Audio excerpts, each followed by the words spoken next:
Since November's election result broke the way for President-elect Joe Biden, Democrats and the media have urged Pumpkin Tit supporters to move on accept his defeat so the country can move on and the healing can begin. But 4 years ago, when Pumpkin Tits had first took office, many of those same people were themselves quick to reject the election results, prompting the start of the 4 years of the resistance movement. Pumpkin Tits' shock victory was met with fury, celebrity threats to move to Canada, and defiant cries of "Not my president." Pop superstar, the whore Madonna, infamously declared she was thinking an awful lot about blowing up the White House, though she later said her words were taken out of context. Too many pumpkin tits win was not only doomsday, but it was a wake up call. And the response from many to the billionaire surprise win was probably best summed up as the New Yorker put it, which encapsulated the outcome of the election in three simple words: an American tragedy. Yeah, because it was. But the politics of resistance has caught up to both sides, and the result has led to a blue-red divide that is growing ever deeper. Democrats and Republicans alike are both guilty of painting election losses as unfair or crooked, although Pumpkin Tits inbred sycophants took things to the extreme earlier this month with the storming on the U.S. Capitol that led to the deaths of 5 people.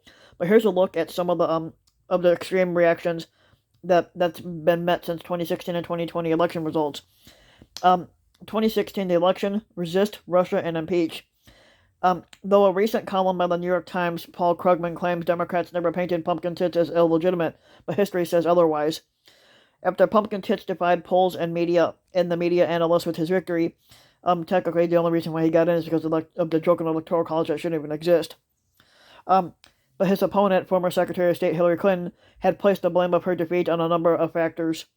Months after the election day, Clinton had chalked up her loss to Russian interference in the actions by former FBI Director James Comey, who sent a letter to Congress in the month before the election discussing Clinton's use of a private email server that was used for government correspondence.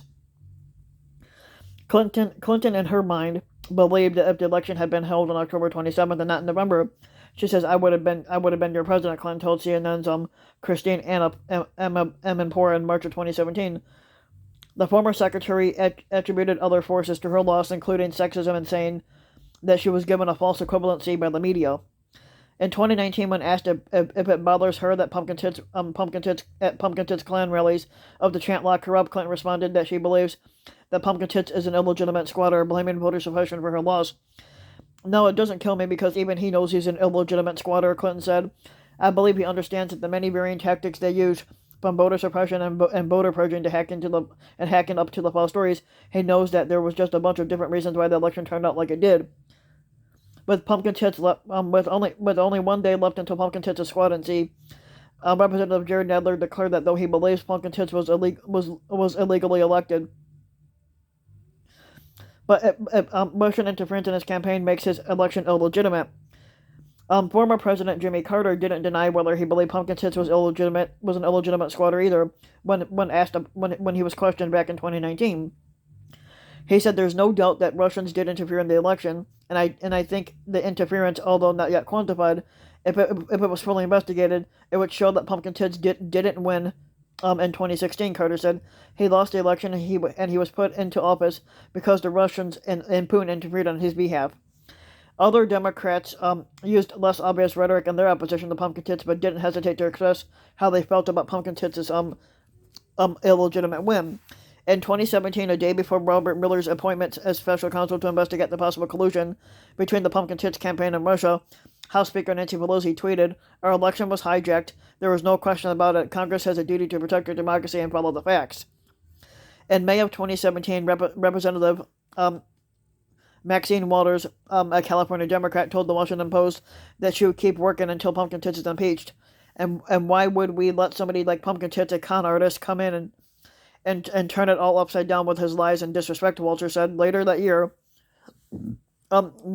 Waters had led more than 1,000 people on a marching chant to impeach 45. Pumpkin Tits would eventually be impeached by the Democratic-controlled House in December of 2019 on the two Ukraine-related charges, but he was later acquitted by the spineless Republican-led Senate.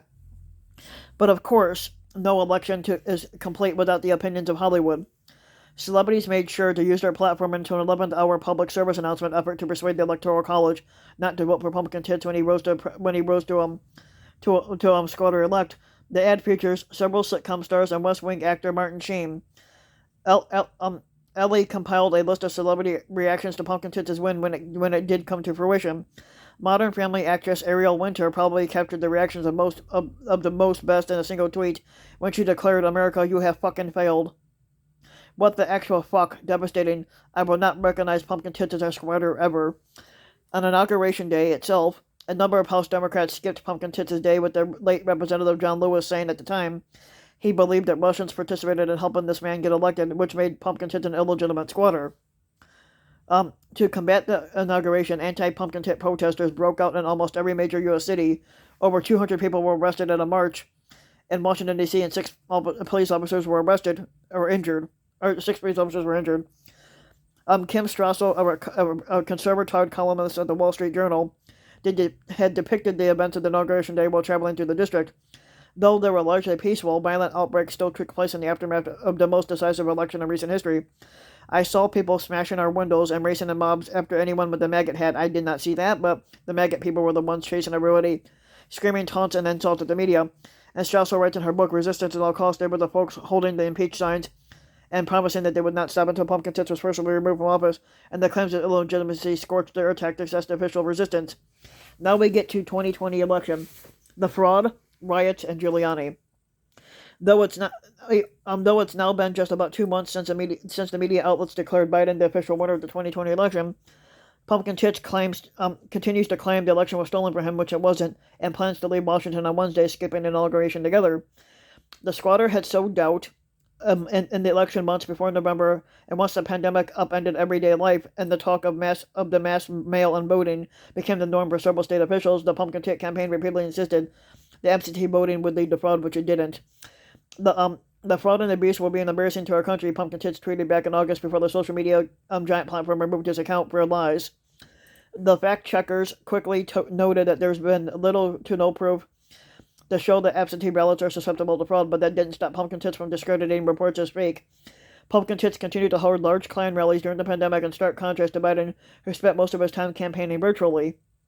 Come election day, the squatters team was outraged at faux news. The squatters' once go-to cable network, who called Arizona in favor of Biden earlier than other outlets, including the Associated Press, often considered the gold standard for election calls. Pumpkin Tits' senior advisor, an inbreeding redneck named Jason Miller, had urged the network to retract their call and accused faux news of trying to invalidate people's votes. The Pumpkin Tit campaign immediately went into defense mode, announcing that they would legally challenge several states' election results. So the inbred sycophants of the squatters began organizing Stop the Steal Klan rallies around the country to protest Biden's victory, which many deemed was illegitimate, but it wasn't. Pumpkin Tits' personal attorney and former New York City Mayor Rudy Giuliani and a lawyer, a dumbass named Jenna Ellis, led the Pumpkin Tits team's effort to overturn the election results and investigate fraud in key battleground states, which there wasn't any fraud. The legal team, the squatter, and close allies in the Republican Party continued to push unproven theories of voter fraud daily for the last 2 months. In a January phone call with Georgia Secretary of State Brad Raffensperger, a Republican, Pumpkin Tits urged him to find the 11,000 votes in his state he believed were owned to him, which they weren't. The audio, which was later released by the Washington Post, met the criticism of many lawmakers, Democrats and Republicans alike. Pumpkin Tits, in his mind, believes that they won the election, which they didn't. This is what Pumpkin Tits had said in the call. 3 days later, thousands of Pumpkin Tits supporters and bread sycophantic trailer park supporters came to Washington, D.C. in a last-ditch effort to rally against to do a Klan rally against Congress's certification of Biden's victory.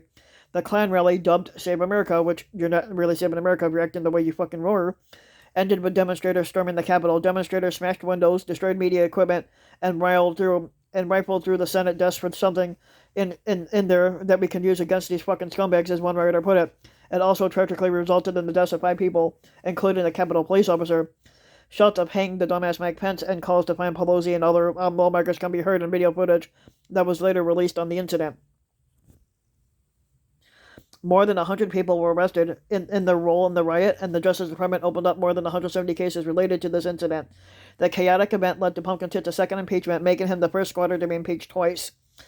The House charged Pumpkin Tits with an incitement of insurrection last week, though it's unclear whether the Senate will take up trial once Pumpkin Tits is out of office. As Pumpkin Tits prepares to leave office, on Wednesday, 20,000 armed national security members are expected to be on site to prevent another potential security risk. Pumpkin Tits said that he would not attend the inauguration and is expected to leave. Washington was adopted home of Florida just before the events begin, and Biden will be the 46th president of the United States. And there's nothing that you fuckers can say about that.